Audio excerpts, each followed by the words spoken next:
Welcome back to the morning show here on Arise News. I'm Tundu Abiola. I'm Biola Alabi. And I'm Veronica Odeka. Now our two guests on the panel this morning have featured prominently in Nigerian politics in recent times. First is Senator Ayo Arise, who was elected to the Senate for Ekiti North constituency in 2007 and was subsequently appointed as the chairman Senate Committee on Privatization. He was also a member of other Senate committees, including local and foreign debt, water, banking, insurance, and other financial institutions. He's already seated in Arise Abuja studio, ready to be part of this discussion.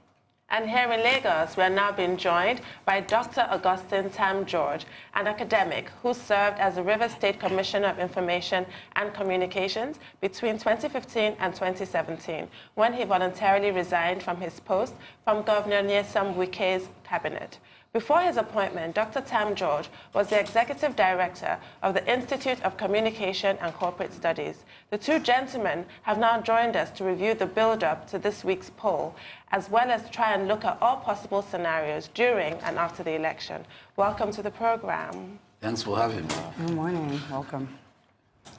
So, thank you for having me. Okay.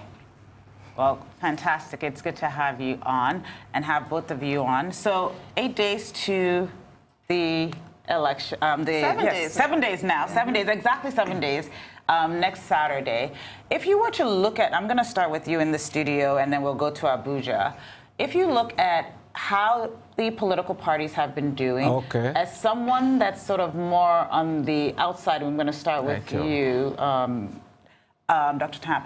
How would you assess this journey, and how would you say if you had to give us a sort of a score on sort of the run-up to the elections, the democratic process, and how people have conducted themselves during this campaign?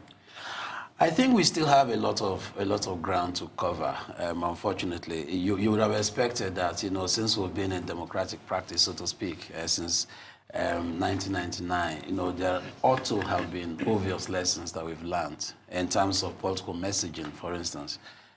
We have a lot of challenges as a country, and you would have thought that the political parties will specifically address some of these challenges. For instance, you know, UNESCO declared, you know, some months ago that we have you know, over 13 million children out of school. And, you know, this is the highest number of children out of school in any country in the world. So there is a very serious developmental, you know, emergency when you have so many such children out of school. We still have, you know, a very active and merciless insurgency in the Northeast, which is now, you know, displacing, according to UN reports, over 7 million people across the country. We have a very serious emergency in the educational sector.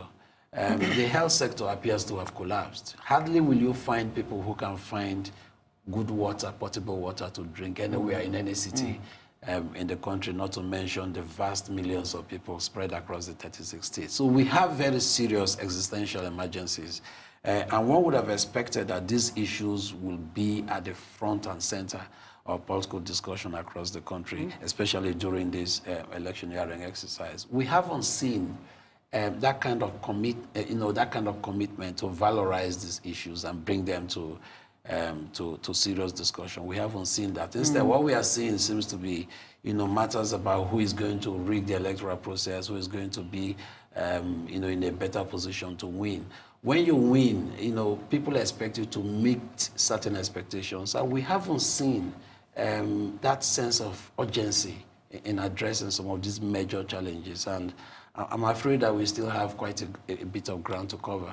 I'm going to go to Abuja now to ask you to give us a sense of how you think the campaign has been going in hearing what Dr. Tam-George said about the state of emergency that we have and the fact that these campaigns have not been about the issues, they've been more about the process. What do you say and how do you respond to that, especially as a member of the incumbent party?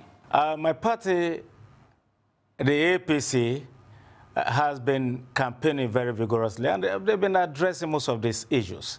I've attended a number of the campaigns, and I've actually watched Mr. President. Some places he's not failed at any time to address the issue of security, the issue of employment, the issue of education, in terms of the stuff that has been done in the transportation sector, and of course the anchor program for the agricultural sector, and a number of very positive achievements of this government, and the things that is projecting into the future. These are the things that has been going. I mean, the things that the president has been, campaigning with, and saying continuity would help Nigerians, will help the poor, will help us address many of these issues. In terms of education, the number of students, well, I don't know about those statistics, but they could be correct. But we're addressing these issues. More schools are being built, particularly in my own state. By the way, today is my able governor's birthday. And since he got there he got sworn in October, he's paid all the arrears of, or most of the arrears that he inherited from the former governor. And besides that, he's giving out or putting attention on the schools now. And apart from ensuring that the teachers are paid on time, we are addressing the issues of increasing the number of schools, the ratio of teacher to students, and all that. So I don't know what is happening in many of the other states, but I can tell you that in the APC states, these issues are being addressed. I can talk about, I know about Jigawa, I know about Kaduna, a few other states in the north, but I'm very familiar with my own state because we are interested. I'm a stakeholder there. And I know that this governor is performing very excellently. Now, these are the projects of APC. And these are things that the party is looking at. And this is why they have the confidence to ask Nigerians to vote again. I mean, you can talk about the empower. People who don't have employment, they are being absorbed into the employment space by paying them money every month and telling them to train, and of course, teaching. Thereafter, they could be absorbed into the real sector economy. And of course, we move from there. You look at the poor people, the market women, the traders. We have programs for all these people. And let it be very clear that we know that the others that are campaigning vigorously, there's a lot of gang up, by the people who are used to corruption money. But for the populace, the people benefiting from this government, who are the ones that will vote, I can assure you that this APC government has performed excellently well, and we are going to win this election on the 16th of February. I just want to have one comment for you before we go to the next question. I know you said something about the statistics, and I think that I just want to make it clear that the 13 million out-of-school children is something that the Nigerian government has not disputed since these numbers have been published. Neither have they disputed the number of people that have been displaced. So I just want us to get that on the record. As you say, you don't know about those statistics. I just want to make sure that we get that on the record, that these numbers have not been disputed since they have been released by the United Nations and UNESCO. I'm going to let my colleague go to the next question, unless you have a comment on that. Yes, by saying that I'm not aware, it's just saying that I've not read it. I've not put my attention to that. I'm not disputing that the fact that they might have had those records, but we're addressing these issues. And these records should keep coming up so that the government will be able to address them, respond to them, find solutions to them. Now, if people are being displaced in the north, the government is putting a lot of attention into ensuring that there is an end, if not a total end, but at least the Boko Haram people have been decimated significantly. Before this government came into power, you know the number of local governments that the Boko Haram had their flags. But today, I don't think they are controlling any local governments in the Northeast. So for us, these are achievements that we need to begin to celebrate. We can get better. We will never get to a situation where there will be no problems in this country. But how do we address those problems? This government is addressing those issues very aggressively, and we are getting results. So if we're going to operate on the maxim that past behavior is the best indicator of future performance, let's look at APC and PDP. APC is obviously the incumbent government, which ought to be campaigning based on accomplishments rather than promises. They have to have had a strong base, one would imagine, of tangibles to point to that they've delivered to the Nigerian people. But also PDP had a 16-year of unbroken rule of Nigeria, which your presidential candidate was involved with for the first 8 years at the vice presidential level. Do you believe, I'll start with you, Dr. Tam-George, do you believe that the current Atiku campaign has been able to rebrand itself from the perception that PDP failed Nigeria and squandered an opportunity for a fresh start? Yesterday, President Muhammadu Buhari called down curses on people who have squandered our commonwealth and cited sort of oil production during the PDP years, and that oil was selling at $100 per barrel. At some point, he didn't even mention that it was as high as $146 per barrel. And when they came on board, it dropped to the 40s, $43 per barrel. And he actually cursed. I believe that PDP can escape that smear on its reputation, on the brand. And why should Nigerians trust PDP again? Well, as I said, you know, in my introduction, I am more interested in more substantive issues. How can we move the envelope of development? How can we make sure that there are very substantial changes, you know, to the kind of narrative of But can you deliver substantial changes while you're encumbered by this kind of a past? No, let me tell you what I thought would have been done differently. I lived in South Africa for over 10 years, and I had the opportunity to monitor the political developments in that country very closely. The ruling ANC in South Africa always has what they call policy imbeciles, policy conferences, where they specifically mention what they will do, articulate and mention what they will do every election season on a sector-by-sector basis. In transport sector, this is what we are going to do. In educational sector, this is what we are going to do. And then they debate these things, and then, you know, they come up with specific policy responses to sectoral challenges.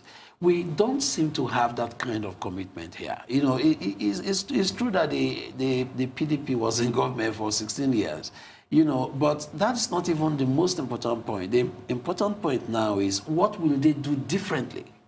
What will they do in education? What will they do in transport sector? What will they do in terms of giving entrepreneurial support? Now, I want you to address, even the foundation, though, is why should they be trusted with the opportunity to do anything at all? Have they addressed that? I think that the most important measure of trust will be whether there is a commitment. I haven't seen that. I haven't seen that. Yes, I haven't seen that. What can you do specifically, you know, in terms of turning things around? If you're talking, you know, in 2019, you know, about, you know, prices of oil to 16 years ago and prices of oil now, it doesn't seem to advance us towards development, because what we should be talking about now in an era of renewable energy, alternative sources of power, is how can we diversify even the, you know, the carbon economy? How can we make sure we move away from oil and gas to renewable energy? There is no debate about that as we speak. How can we diversify the economy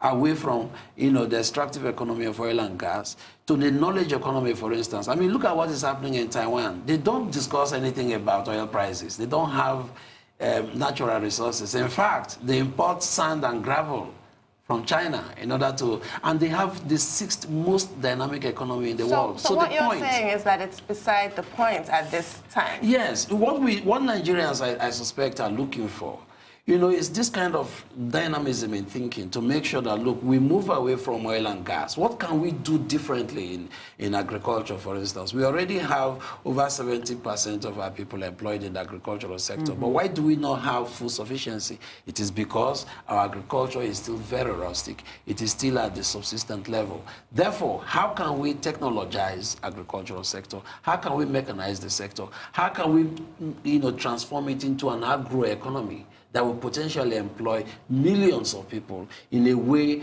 you know, that can stand that can make that sector stand as an alternative economy. We haven't seen any plan as far as the major political parties are concerned. So that is my concern, and I think most Nigerians are not concerned about what the price of oil will be because, we shouldn't allow a national economy to be subjected to the volatility of commodity prices. How can we make sure we diversify the economy? How can we make sure we attract foreign investment?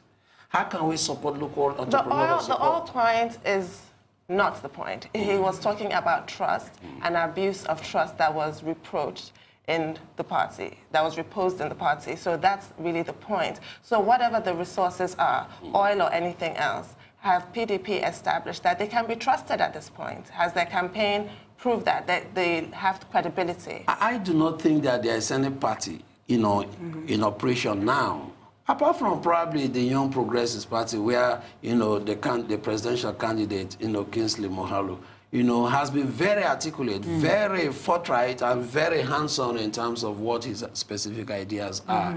If you ask Kingsley what he's going to do on a sector-by-sector, he has very specific responses to these challenges. We do not have, beyond the back and forth of political partisanship, we haven't really seen that depth of sectoral knowledge on the side of the PDP and the APC. And what I think Nigerians are looking for is a complete shift, in the paradigm of governance. How can we make sure we run, for instance, a more inclusive administration? We do not seem to have political parties that, target Nigerians who are not necessarily in these political parties. And yet, you have a great deal of people who are just turned off by the kind of character of our politics, but can contribute to national development. We do not have any specific response to this kind of pool of specialized Nigerians, both here in the homeland and in the diaspora, to say, look, how can we bring specific, very talented Nigerians into the political process, into the governance process? That's what they did in China.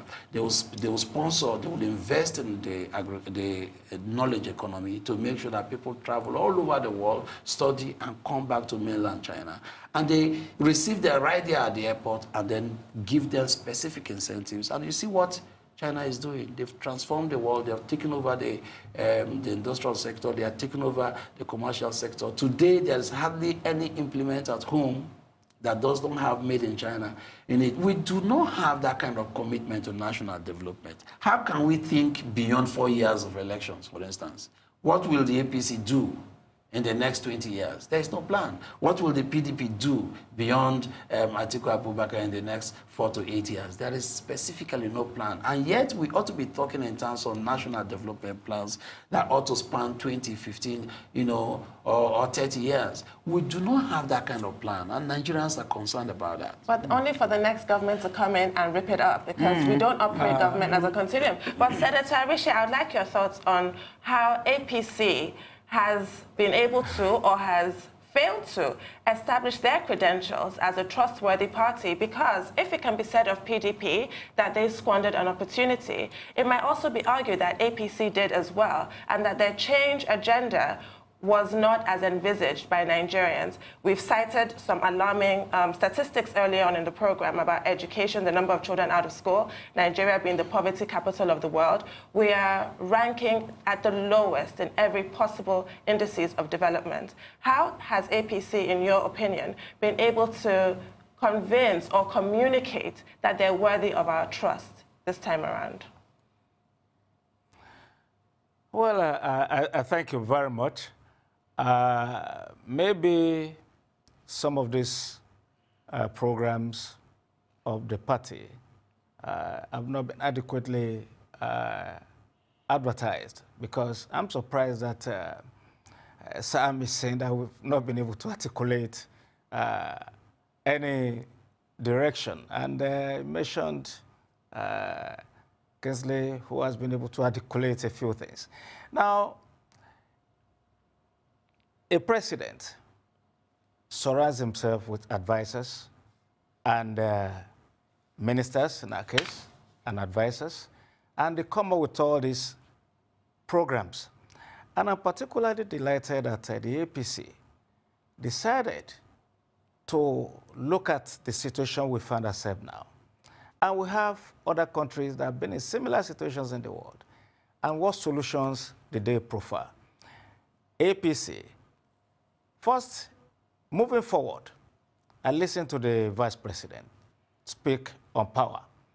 The fact that, yes, we somehow to privatize the old NEPA in court. We had some transmission companies, we have generation companies, we have distribution companies as well. And unfortunately, some of these companies, we are told, do not have the muscle to ensure that they're able to supply transformers, meters, and all that. And now the government is saying, okay, we have seen this challenge. What is our solution?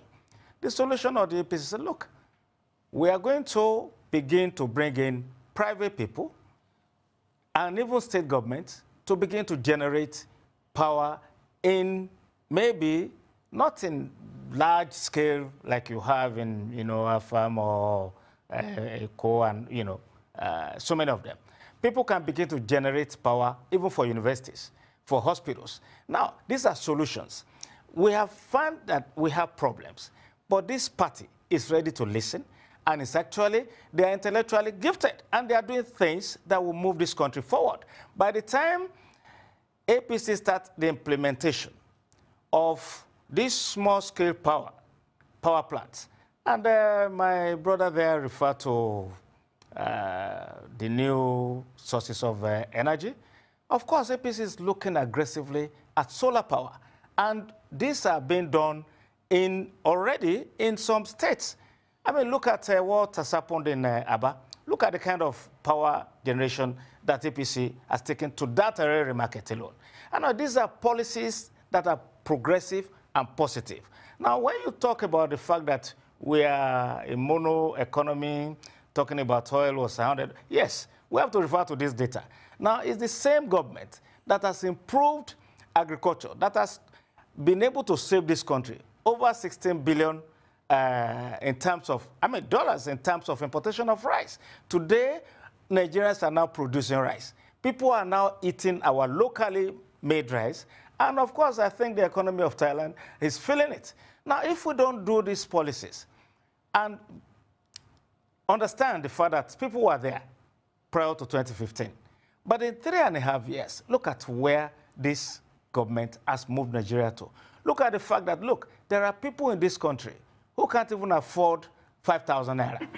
The government is paying the poor people. It's spreading this money.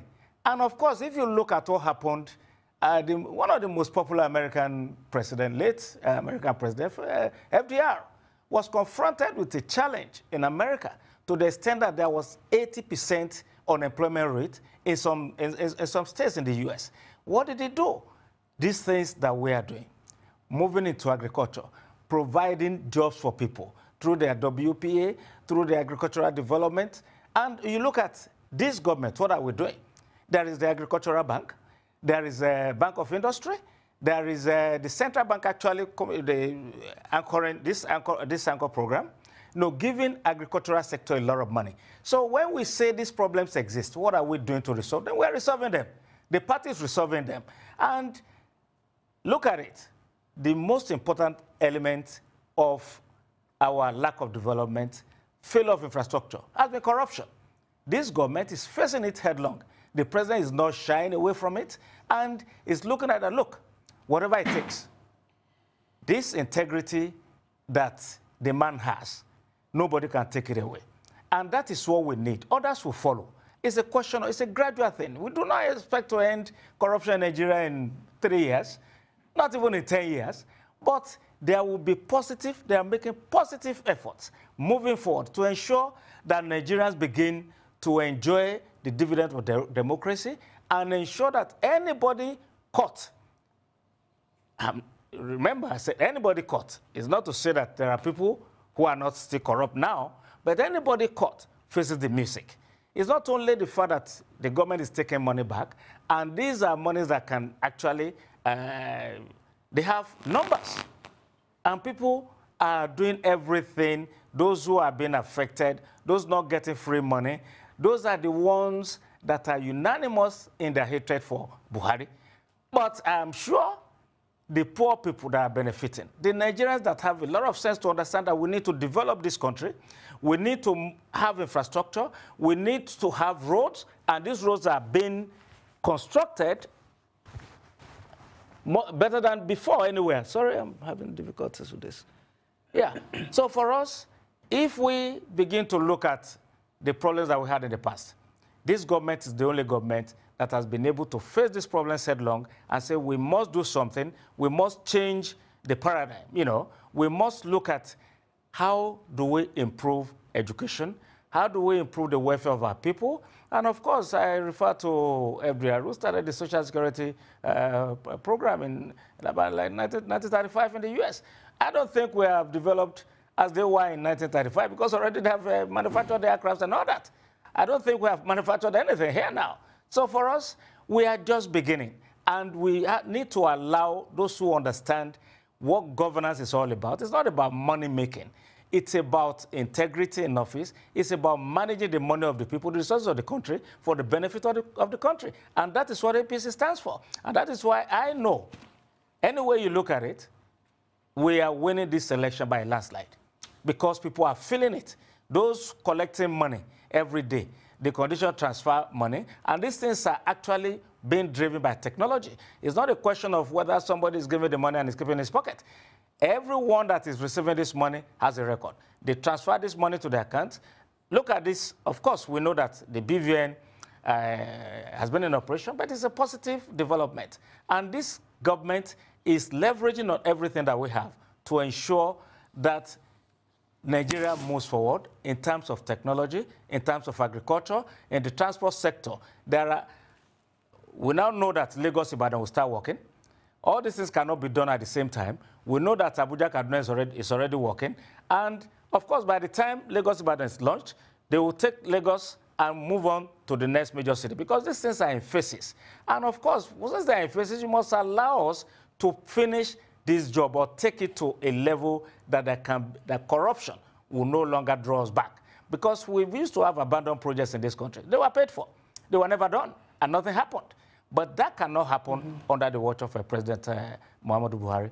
And I know that even his worst enemy understand the fact that this man has integrity and is not corrupt and is ready to harness the resources of this country for the benefit of the Nigerian people. So I think... on that note, I believe we have, the party has spoken to the people of this country. And I've heard people talk about whether there will be rigging or there will be no rigging. A person who wants to rig doesn't work as hard as these people. And you see the president everywhere. You see, we are putting this information out. And I'm not, I mean, by any measure, I'm not in the government, but of course, I understand what this party is doing, and I understand what this government stands for, and programs. And I will encourage Nigerians to talk to the Bank of Industry, talk to the Bank of Agriculture, talk to the Bank of Infrastructure. These monies are for people to develop industries for Nigerians. If you are capable, please get yourself time, find out, go on the internet, search for these things, and apply. The money is there. You don't have to go and be paying money to anybody before you get it. These are the things that have killed this country, and these are the things that this government has tried as much as possible to correct. So for me, I think the information is out there, and we should know that better than any government in the past that we've experienced in this country, there are avenues for prosperity in Nigeria today. You only need to look at it. But if you are looking for easy money, free money, corruption money, organized money, you are not going to get it under this government. And those are the ones that are seriously very upset about what is going on. But you will see how the populace will respond. On that note, I think I will give it floor to the other gentleman there. Okay. Well, it looks like he threw it directly to you. Yes. Do you have any response to... No, I'm not particularly against the APC or the PDP. All I'm interested in, is the development of the country. Incidentally, we've had the PDP in government, and we know the trajectory, they took the country. And now we have an opportunity of assessing in practical terms what the APC has done over the past nearly 4 years or so. So it's no longer a matter of a contest of promises. It ought to be a contest of ideas, what new things can be done. And that's why, you know, I was emphasizing specifically on what new ideas, you know, these parties can offer. Can I ask you this? Do you think please. that there also needs to be an understanding of transparency in government, no matter who actually comes in? Because at the end of the day, yes, he has spoken to, I mean, a track record of things that APC seems to have accomplished, or the plans and the promises that they have to create a better Nigeria, which is in agreement with what you're saying. At the end of the day, we're not really interested in who's going to do what, just that something actually needs to be done. Now, if all of these things are being said that they're being done or that they're going to be done, all these promises are being made, but Nigerians don't know as much, don't you think that it calls for transparency? Because at the end of the day, if this government that's empowered now was accomplishing everything that they're doing, then the race wouldn't be so tight as it is. What do you say? Yes, I mean, there's need for transparency and you know, openness of our systems. There's no question about that. And the question of corruption, you know, continues to dog governance in this country. There's no question at all about that. My worry, you know, with the current dispensation would be that there seems to be a lot of emphasis, you know, wrapped around the integrity of just one individual. I would have thought that, you know, the fight against corruption ought to be a systemic fight, so that individuals could come and go, but we have built sufficient systems to make sure that we have sustainability in entrenching transparency in our processes. So should that be one of the main points of either party, no matter who? Yes, I think so, because, for instance, you know, if you want to address procurement challenges, you know, especially if our procurement processes are riddled with corruption, it doesn't take the integrity of a single person to clean it up. What you need to do is to probably introduce technology to make sure that, you know, there is very clear observation process. How is this file moving from A to B? Is there a competitive bidding process? How can we make sure there is transparency so that only those with the technical know-how get a job, and not necessarily those who are well connected? And I think that those you know, are things that can be guaranteed more by a working system rather than the integrity of a single individual. Concerning anti-corruption, there is this very strong perception that you know, it's a lopsided fight. You know, are you fighting the opposition, or are you actually fighting corruption? That's a political debate that can be had at any time. But I think that what we need to pursue ought to be a fight against corruption across the board. Everyone who is corrupt, you know, should be tackled. And I think increasingly more and more people are recognizing that maybe what we need is a system where people can say, look, why don't we remove the possibility of corruption rather than simply chasing individuals around? You know, again, it comes back to making the system more transparent, making sure that what individuals can do, sometimes machines can do. For instance, you know, if you want to get contracts, why don't you open up the process, let those who have the technical capacity simply bid for it, and then let those who are best qualified for the job get it. So you can see that when you have the systems that are transparent, you know, and credible, you no longer need the integrity of just a single individual. Suppose the person leaves the scene after maybe 4 years or 8 years, we go back to the same process. So I'm thinking of a system where we can say, look, how can we rebuild the moral fabric of society in a way that people have equal opportunities wherever they are? And I think the campaigns have also been very divisive. I don't know of any country that can move forward, you know, when people are divided into, you know, religious or ethnic, you know, cocoons. People should be able to have a pan-Nigerian vision and say, look, we want electricity everywhere in this country. We want equal opportunity for everyone, no one left behind, everyone in this country. We are fighting corruption against everyone who is corrupt, no matter what political party or where you are located. So we need to make sure we have a pan-Nigerian approach And I think that there's a lot we can learn from, and since we seem to be adopting the presidential system of the U.S., there's a lot that we can learn about the U.S. too. You know, they can have as many bitter campaigns as possible, but in the final analysis, if you observe the electoral processes, there's always a tendency in the end to collectivize society and say, look, this is the pan-American vision that we are pursuing. So I think what we need to do is to run a more inclusive system, a system that doesn't take out people simply because of where they are located in the cultural or ethnic spectrum. So these are things I think we should be pursuing. And I think that increasingly, as I said, we should begin to look more and more, you know, outside of people who are in traditional politics. Because in Nigeria, politics has become, you know, a profession of its own. You know, people just go into politics simply because they have nothing else to do.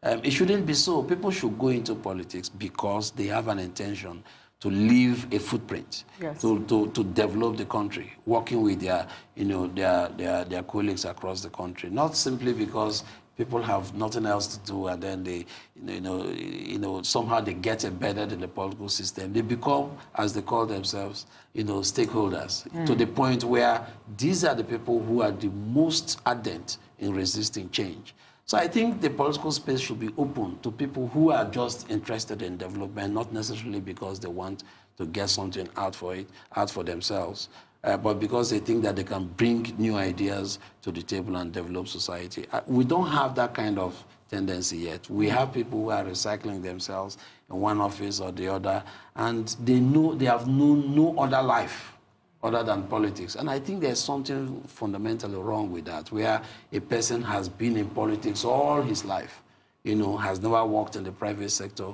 has no experience in job creation, has no experience in working with civil society organizations, has no experience in developmental issues. The person is only experienced in, you know, moving from one political office to the other and getting the perks of office. So when you talk about, you know, wanting to develop society, creating jobs for young people, sometimes these politicians mean well, but they simply do not have the ideas, you know, to get these things done. And I think that by intuition, you know, what we should be doing is to say, okay, how can we bring in people who have multi-sectoral experience, who are not necessarily politicians, to see how they can contribute to the pool of expertise from which we can draw, you know, to bring development in the country. I think we need to have that breadth, you know, of inclusiveness, so that all kinds of people can get into the field and bring development. I mean, look at Okonjo-Iweala. She was never a traditional politician, but any time she was brought into the system, you got a sense that there was a new momentum, whatever ministry she headed. Even now, there are all kinds of people, you know, in the current administration at the center, you know, who are very good, but, you know, some of the ideas seem to be stifled by the more conventional politicians. So I think we need to make sure that we look at politics not as a source of income, a source of livelihood, but as a call to service. But I think that requires a great deal of patriotism, which I suspect is in short supply in this country. All right. Thank you for that. We're going to go back to Abuja. And we're going to, we want to talk more also about the language of the campaigns.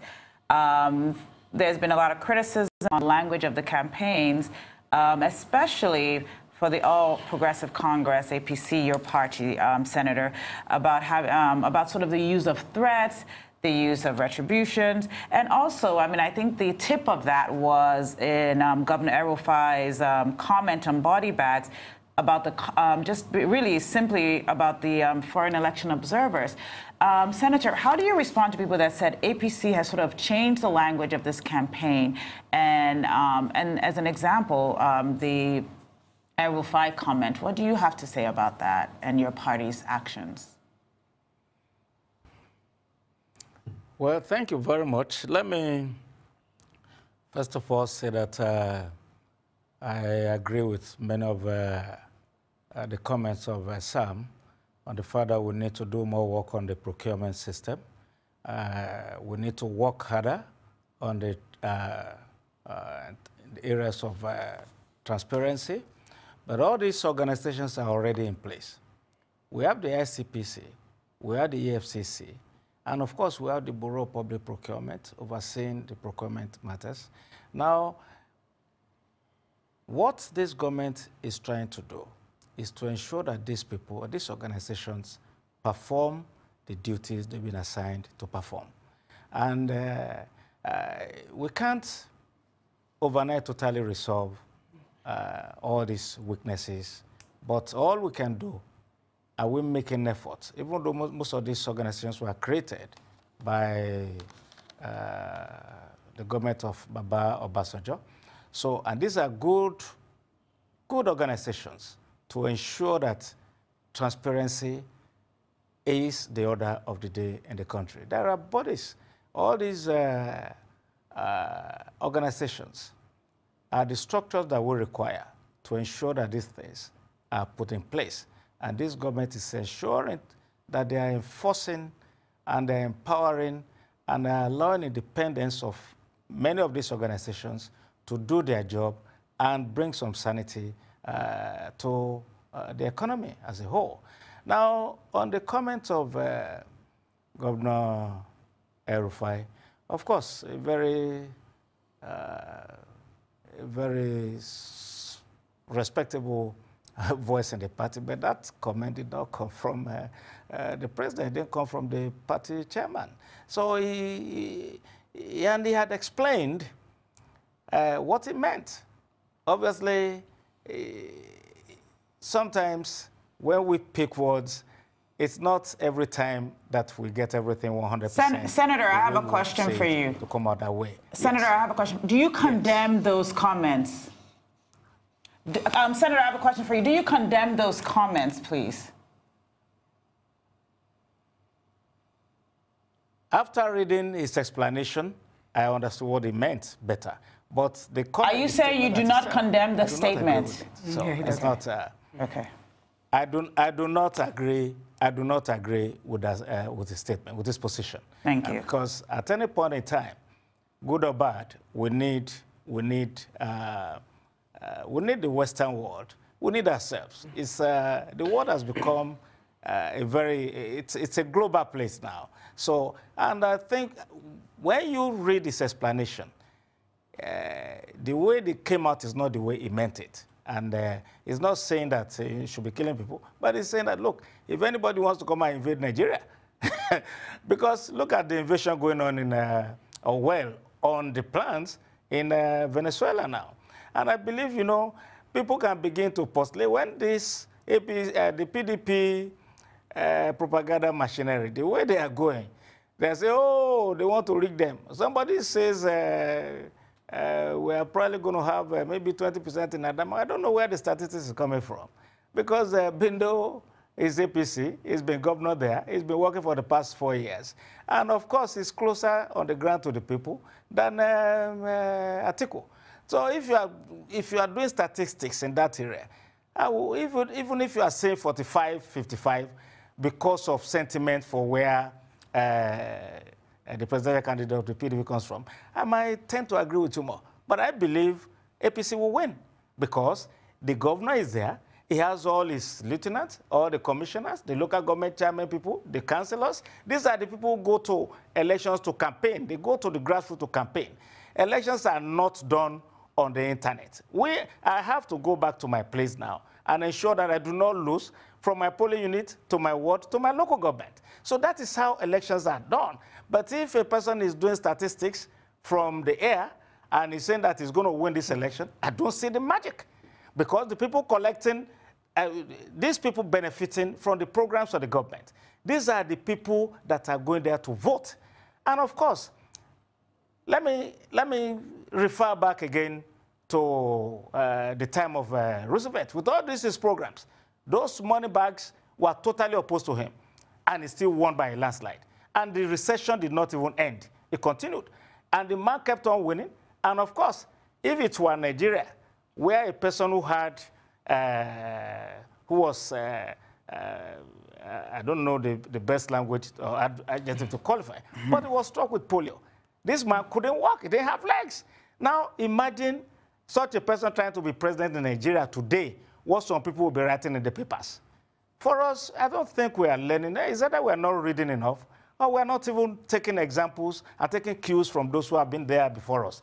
For us in this country, the issue now is the poor versus the rich. We must ensure that we lift people who are in poverty up and make sure that they measure up. They're able to send their kids to school, to have good education.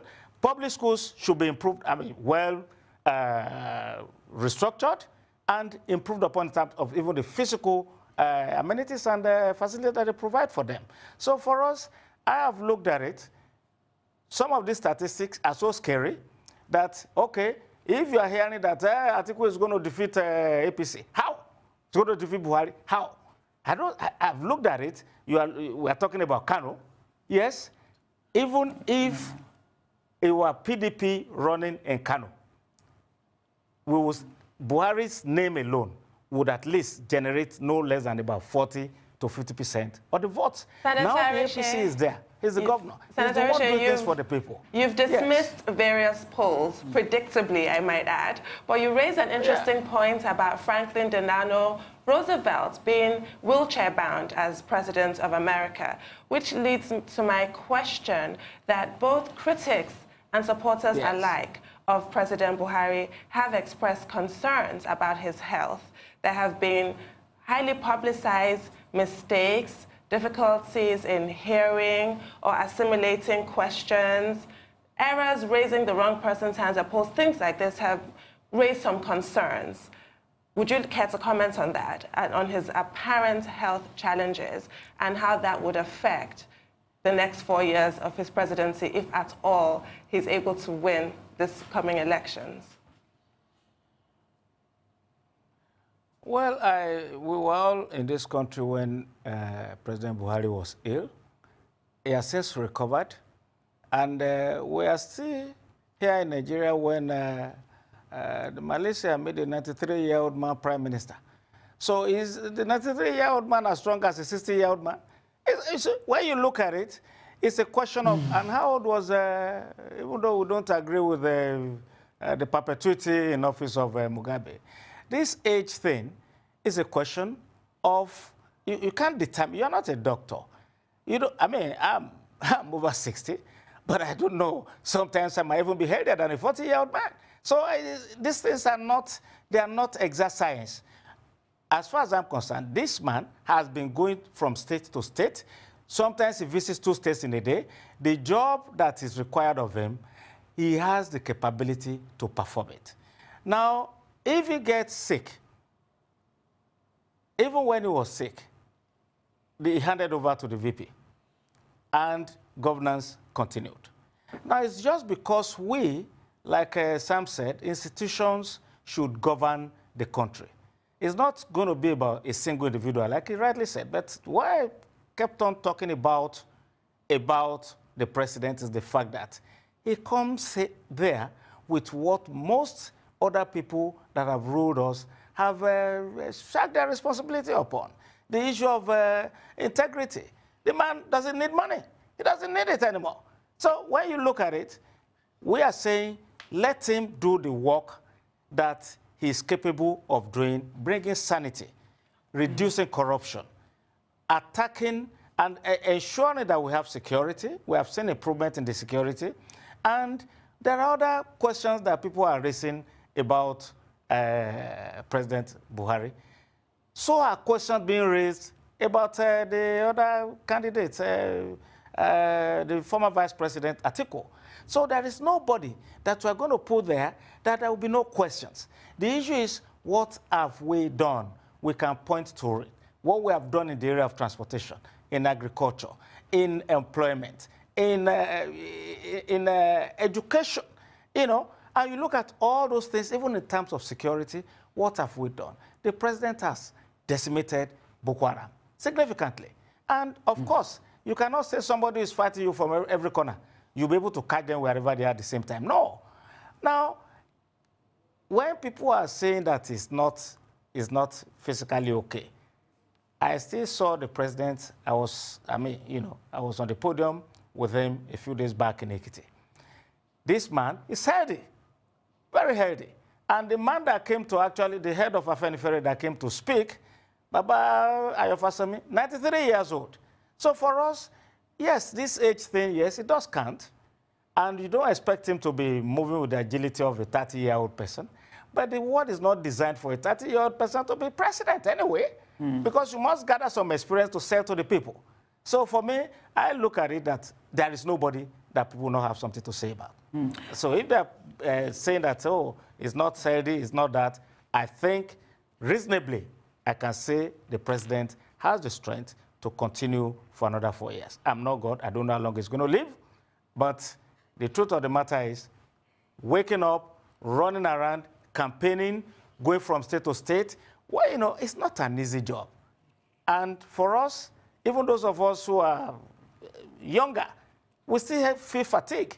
So it's not an issue that we should dwell upon, but the issue that is more paramount is that who do you trust more to move this country forward? Thank you, Senator. Thank you, Senator. I want you to address this, Dr. Tam-George.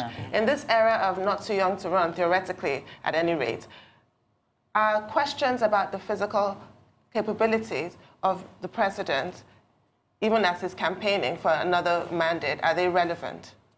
Yes, but, you know, I would like to quickly comment on, you know, the language of the campaign. You know, I will eventually get to the other point.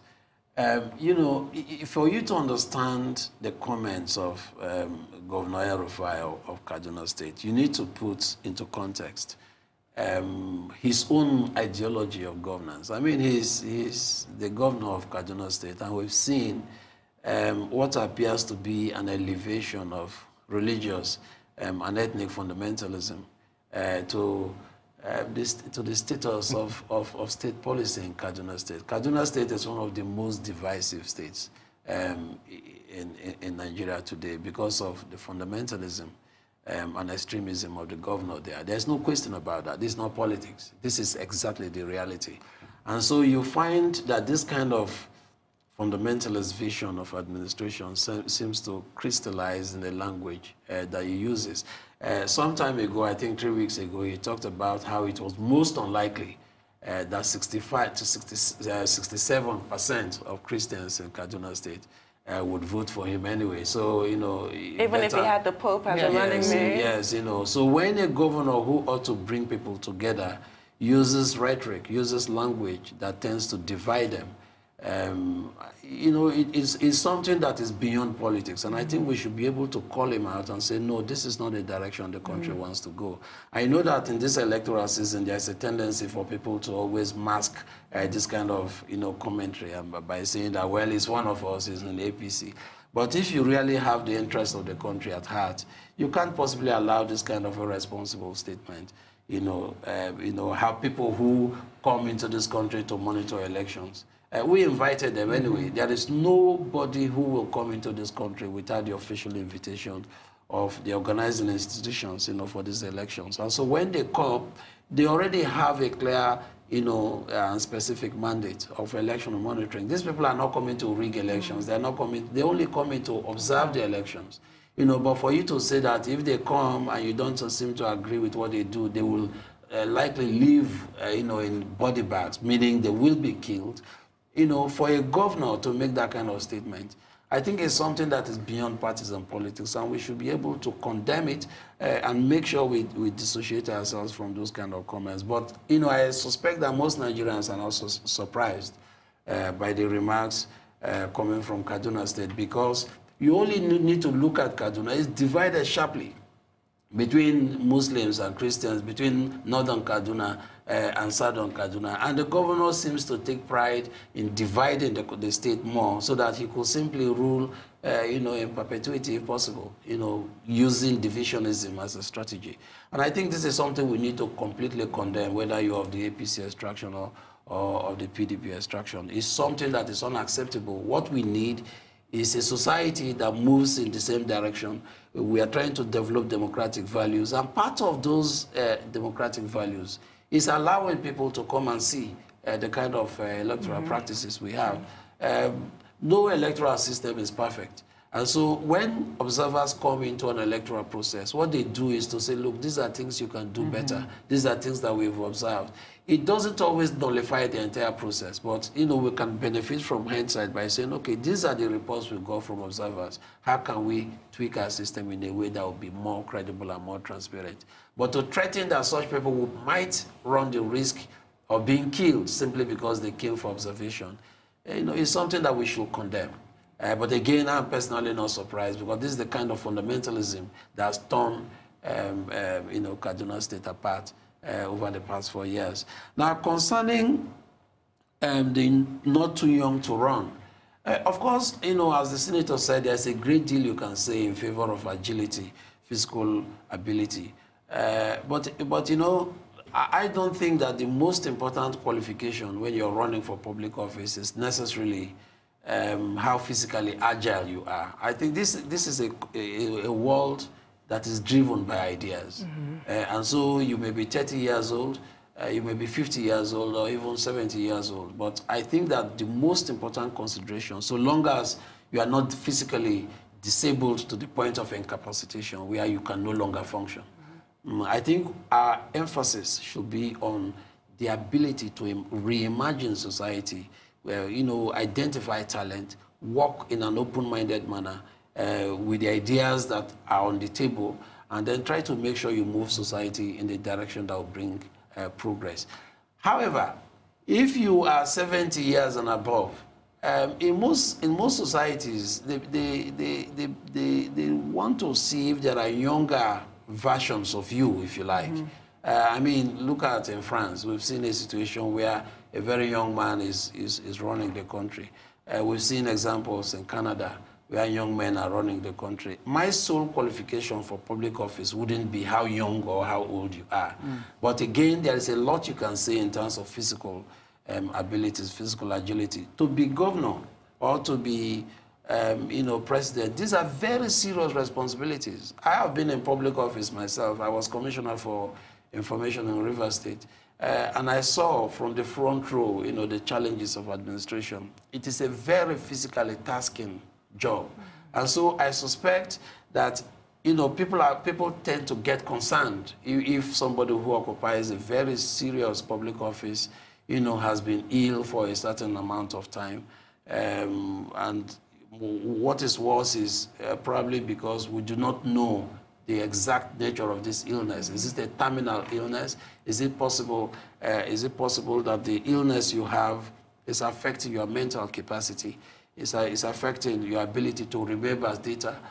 Because if you're a president or if you're a governor, you see memos on a sector by sector always coming to your table. Some of them very voluminous, some of them carrying very complex data.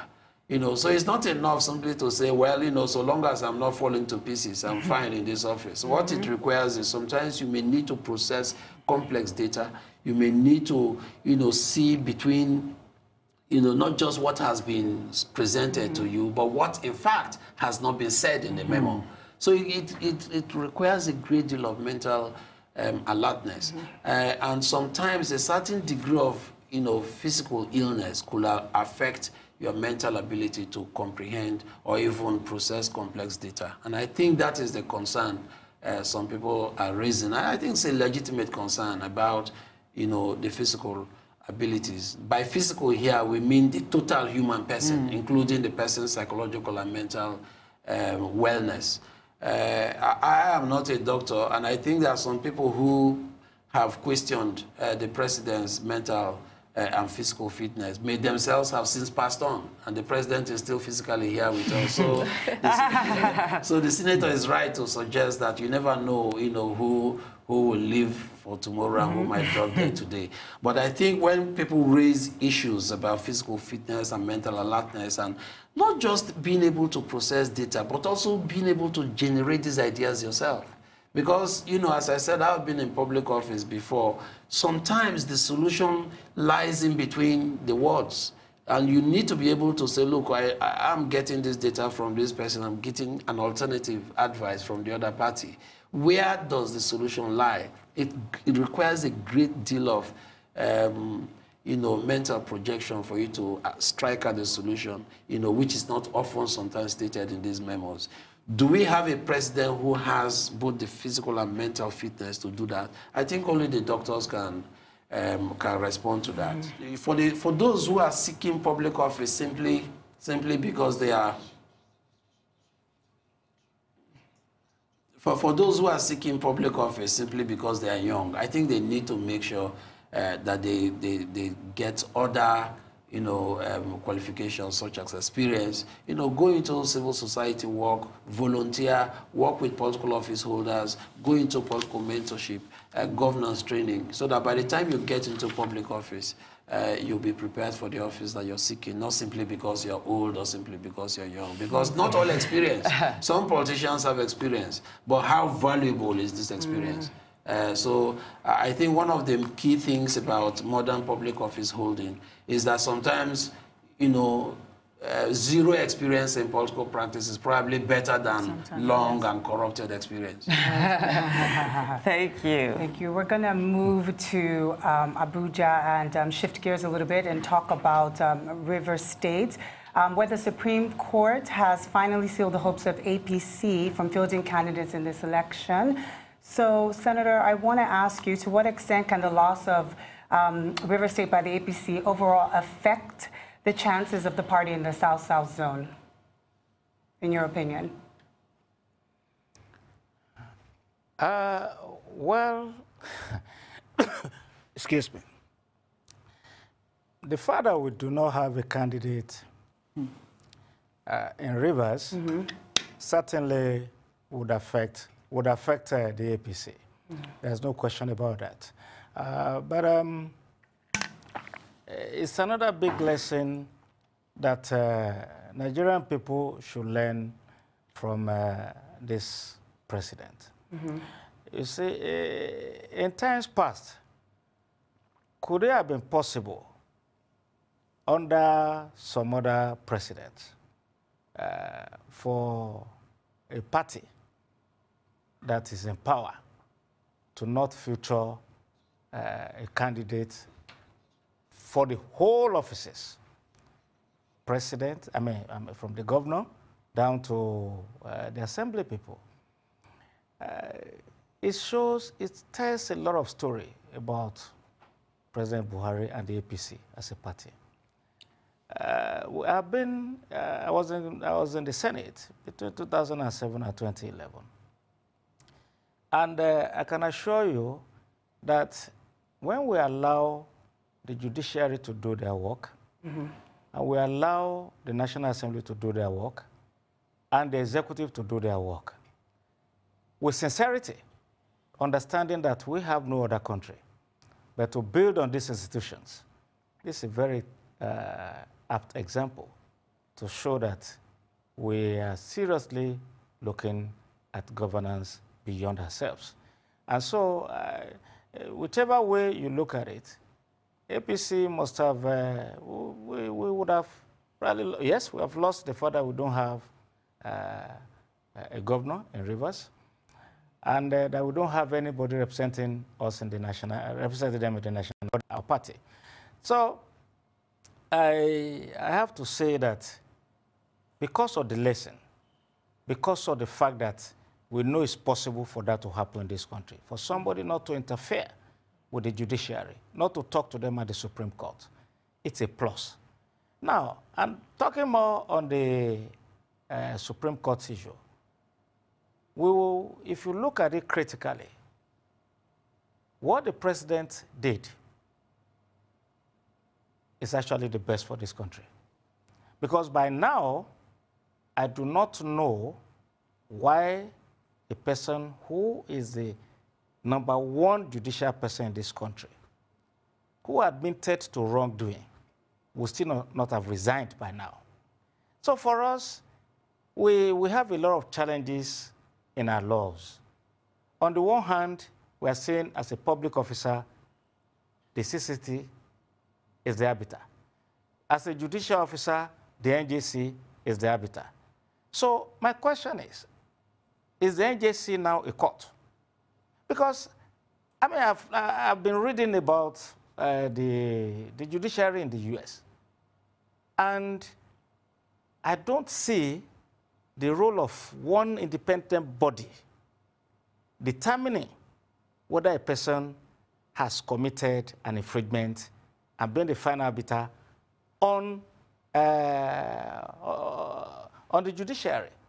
So for us, we need to rejiggle some of these laws and some of those ambiguities in the Constitution. But in a very decent society, there is no business that Onoga is serving in the Supreme Court today, apart from embarrassing this country and embarrassing the judiciary. And my friend Sam referred to the advancements in China.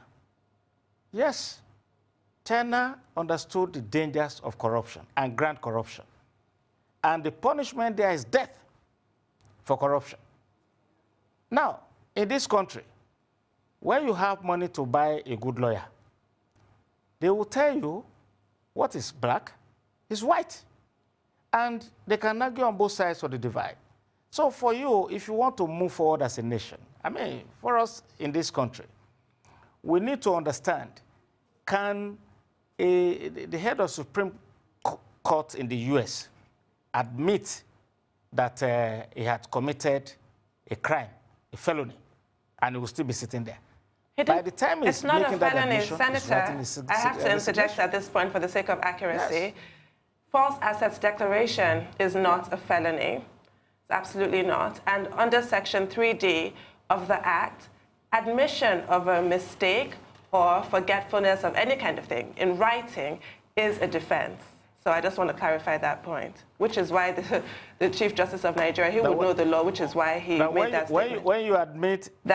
Yes. When you admit it's a defense? It is a defense. Section 3D of the Act. When you admit it's a defense? Of the Code of Conduct, yes, it's a defense. It is. Which act? Code of Conduct okay, so when Bureau, you admit that Section 3D, yes, which was used successfully as a defense by APC's national leader, Bola Ahmed Tinubu, in his own Code of Conduct trial. Incidentally, it was the same judge, Danladi Umar, was with chairman of the tribunal. The same lawyer, Wale Olanipekun, and the VP was on his legal team. He used that successfully as a defense. So Section 3D does give you that. I didn't know that Senator Ahmed Tinubu is the head of the Supreme Court. No, he's not the head of the Supreme Court. We're talking about the most but legal precedent is such that regardless of who it is, it applies. So there is a precedent. Whatever precedents you are talking about, I'm not sure that he ever went to the Supreme Court. But whatever precedents you are talking about, there are things in this country that are fundamentally wrong if we are serious about changing our nation. Absolutely. So that's a separate issue. I'm not disputing that. Yes. I just want to clarify for the sake of our viewers, it's not a felony and there is a defense in the Act that you can argue. So that's the clarification that's necessary. Sir, Senator?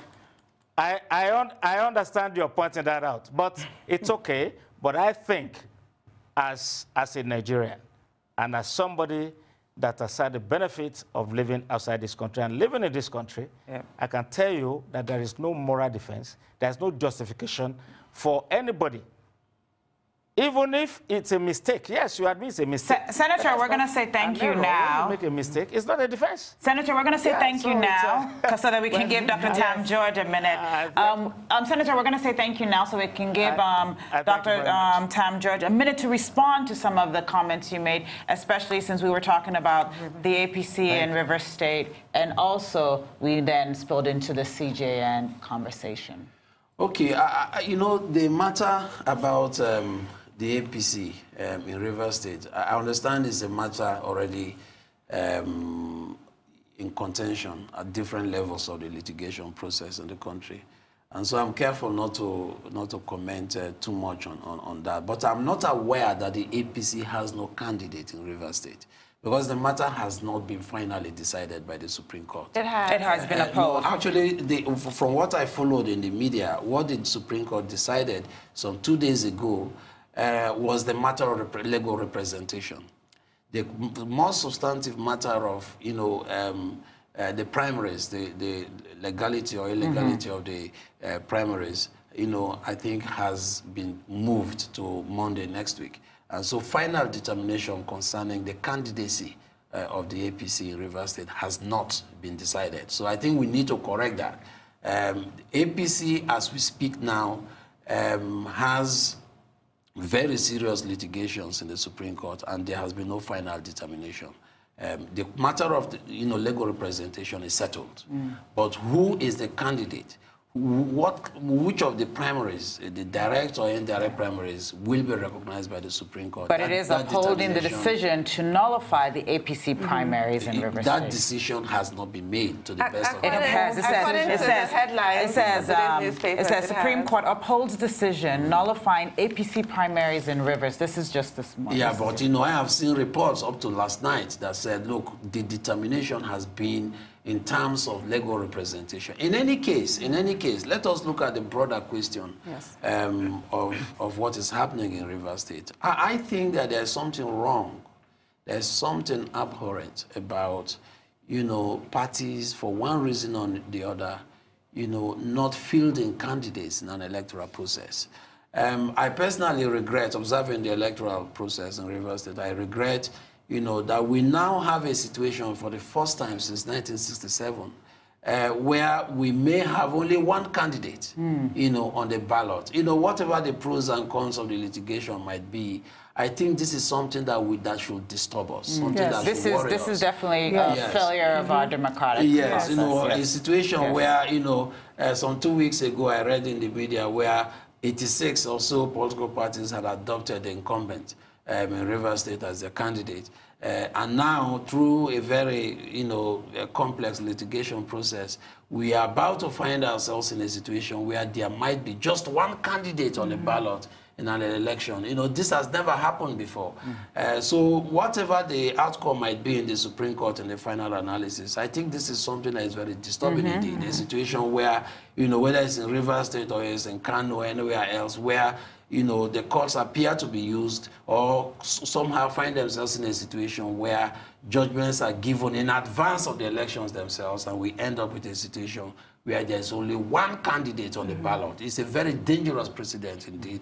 I'm not a politician, I'm not in the APC or the PDP, but I think that as a Nigerian, I'm very concerned about a process that leads to the emergence of only one candidate on the governorship ballot in a state. I think that is something that should concern us. I will suggest, without appearing to preempt whatever judgments might eventually come from the Supreme Court, that whatever the merits or demerits of these primaries might have been, let them go back and conduct a valid primary system to make sure that all parties eventually conduct.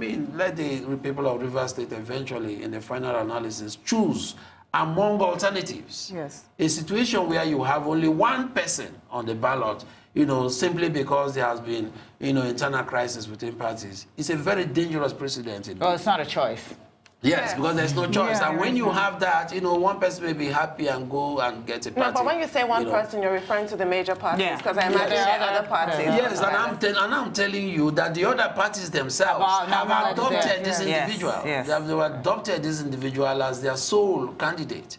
So what this means is that if the APC and the other parties do not contest the election, we essentially might end up with a situation where we have only one individual on the ballot. And that's a very dangerous precedent indeed, because you see, the thing about this country is that sometimes we tend to gravitate increasingly towards negative precedents. If we have a situation where this succeeds and the candidate alone emerges in the process, I can tell you that in subsequent elections, all things may be done to instigate crisis in parties, by the incumbent, instigate crisis in parties, so that through this kind of pre-election litigation process, parties literally disqualify themselves and only one candidate emerges. I think it's a very dangerous precedent, and whatever the nuts and bolts of legality might be, I will suggest that we look at the wider wisdom of allowing all kinds of people to contest and let the people just choose who their governor. And let there not be more so like a crystallization of the two major parties. Yes, so I think it's a very serious matter we need to consider. Well, I'm going to say thank you so much for being here. It's always a pleasure to have you here. I think, we'll probably be bringing in more people to talk about the last week of elections, and we'll probably bring you back. Once again, Dr. Tam, thank you. And Senator, thank you for joining us from Abuja. Thank you, Senator.